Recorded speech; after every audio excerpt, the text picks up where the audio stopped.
this is Traveling RN Kimmy, and in this video I will be revealing an actual travel nursing contract that I have received. As you know, I have been on about 4 contracts so far, been travel nursing for a year now.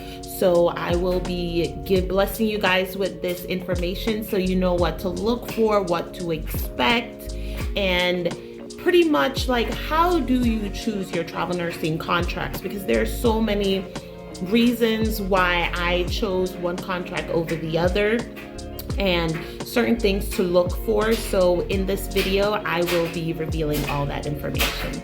Okay, so here are the things that I look for when I am picking a travel nursing contract. First thing is location. I always select a state that I want to work at. I've worked in New Jersey, Maryland, Arizona. I'm currently working in California.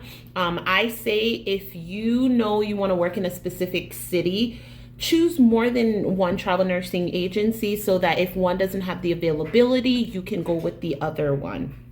2, I always, which is one of the most important things for me, is when I'm picking a travel nursing contract, I make sure that I am getting paid what I want to get paid.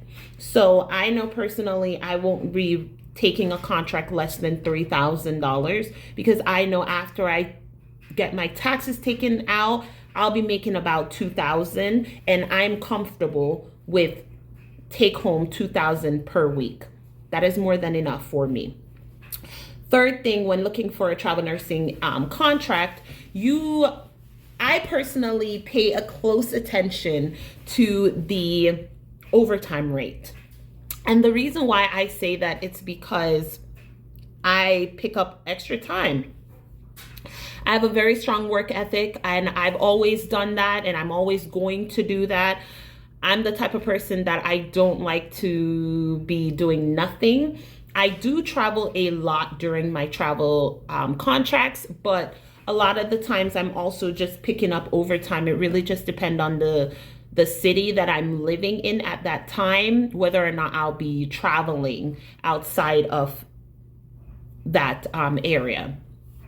So I pay close attention to my overtime rate because I definitely don't want to be paid a small amount, because I know I'm going to be picking up picking up extra shifts. Another thing that I pay close attention to when I'm picking my travel nursing contracts is that I make sure that the stipends are a decent amount.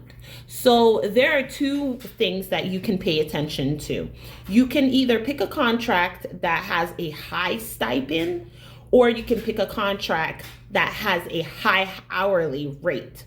Personally, I would love a contract that has both, but we're not living in a perfect world. You won't always find those contracts. And I will make a separate video about the cities that have those high paying stipends so that you guys know which cities to actually go to if you're really trying to focus on that. But like I said, you can either pick a contract that has a high stipend, or you can pick a contract that has a high hourly rate but a lower stipend. Depending on which one you personally need. I know that some people say pick a high stipend because when it comes to taxes, you're gonna have a small amount coming out of your taxes if your hourly rate is low. But then if you are the type of person that you're like, okay, I'm trying to make this bank, then go with a high paying contract with the hourly rate being like 60, 70, 85, because you know when you pick up overtime, your overtime rate is going to be 100, 120, 130. So you have to pay attention to these little details when you're picking a contract.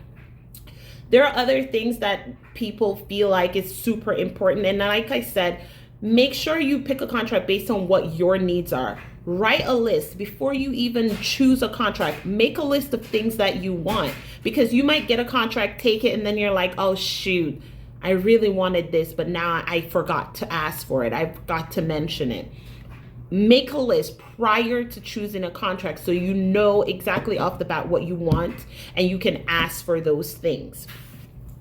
Insurance. Some people are super, not every travel nursing agency offers you insurance right off the bat from starting a contract. If that is important to you, make sure you pick a contract that offers you insurance the first day of working at that facility, because like I said, not all travel nursing agencies offer that. So make sure you're doing your research, make sure you're making your list, prioritize things that are important to you, and make sure that your travel nursing agency is offering those things to you. And if they're not, look into other contracts, because there are so many opportunities out there for travel nurses, and there's so many different agencies offering different things. So make sure you're getting the information that you definitely need. So for not to delay, but here is the travel nursing contract. I'm going to be revealing one of the contracts that I have received so that you guys have an idea of what to look for, what to expect. Guys, so as promised, I will be revealing this contract. This is when I was working in Arizona. This is the first 3 months of when I was working there. So just to reveal this little information for you, anytime you extend, you receive another contract. So like I said, this is the contract for the first 3 months that I was working in Arizona. And I'm just going to basically go through the whole thing with you so you know what to expect and what to look for. So the first thing that, as you can see, the first thing on this contract, you are told basically where and when you're going to be working at this at this hospital. So I worked at this, for this contract, it is for April 11th to July 9th. Like I said, I did extend my contract. So I have another contract that reveals how much I got paid during that time. But the first thing that is revealed is where and when you're going. And also, if you elect to request any time off, that should also be in your contract. If you request time, make sure that it is in your contract if they have approved it. So as you can see right here, these are the dates that I had requested and it was approved for. As you continue to go down, the payments and reimbursements are revealed. I got $77 per hour, and my overtime rate was $120 per hour. My shift, I worked 3 12-hour shifts. I was working the evening shift, so 1 to 1. And at this facility, you actually showed up 15 minutes early to, that's basically so that you can get paid for your lunch. So I got there 15 minutes early and left at 1:15 is when my shift is technically over. As we continue, we go down and then you start seeing the off-duty call. So I personally was never on call during this contract, but that is something that they like to put in there just in case that is something that hospital does. So if I was to be on call, I would have gotten $3 per hour. And if I actually got called in, I would be paid $160 per hour. So now we get to the nitty-gritty part. Now we start revealing how much was I getting for my stipends. So for my meals, I got $413 per week. I already revealed pretty much how they come up with this rate. It's based on the GSA website. It already revealed how much the meal and incidentals are for that city and that state. So that's how they calculate how much money I'm getting per day for that. But I want to focus on how much I'm getting per week. So if I work all my 3 shifts during this contract like I'm supposed to, I will be getting a total of $413 for my meals. If I was to work a holiday, which I believe I did, I worked 4th of July, I would be getting paid $120 per hour. Now, as described in this contract, let's say that I made about $115 working overtime or something. The company will always go with the highest paying amount. So let's say on 4th of July, I was technically supposed to be getting overtime, and the overtime was supposed to be $110. Now, technically, I'm actually going to be paid $120 because I'm working a holiday. So they always go with the one that is the highest, and it's going to be $120 per hour. So we're going to continue with the reimbursement.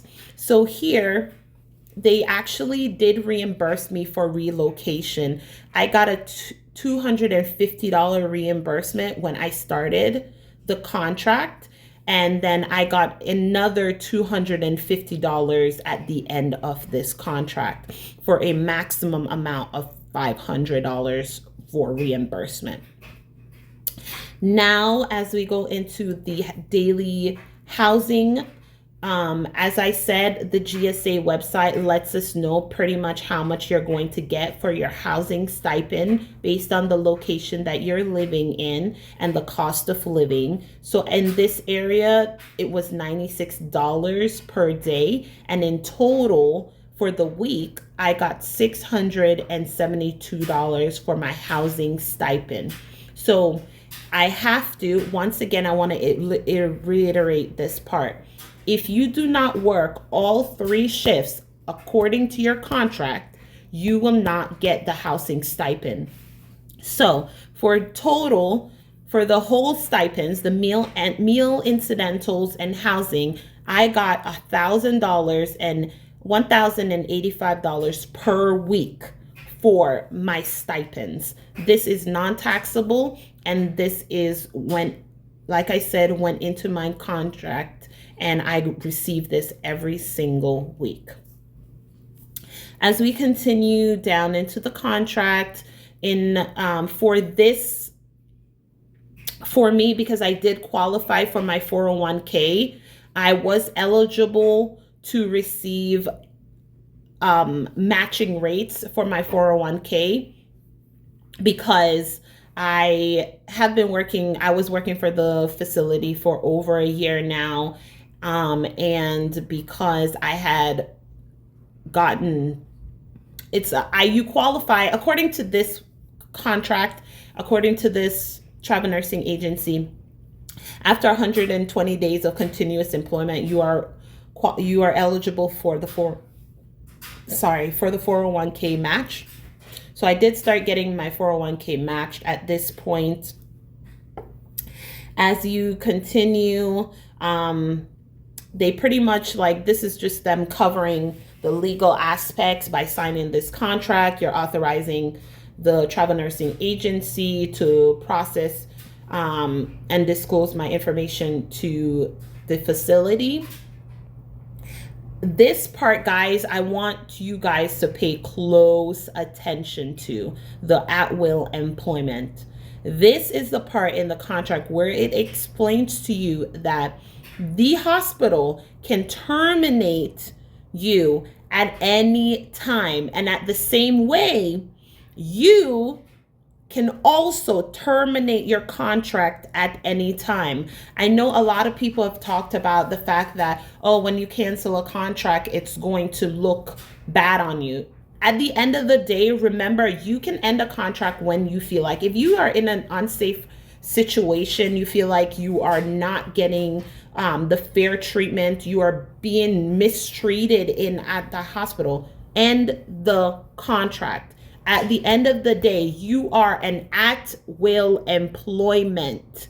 Remember that, okay? Obviously, don't make a habit of jumping in and out of these contracts because obviously it don't look good on you. But if, like I said, do it in situations that you know you are unsafe, you know it is not good for you.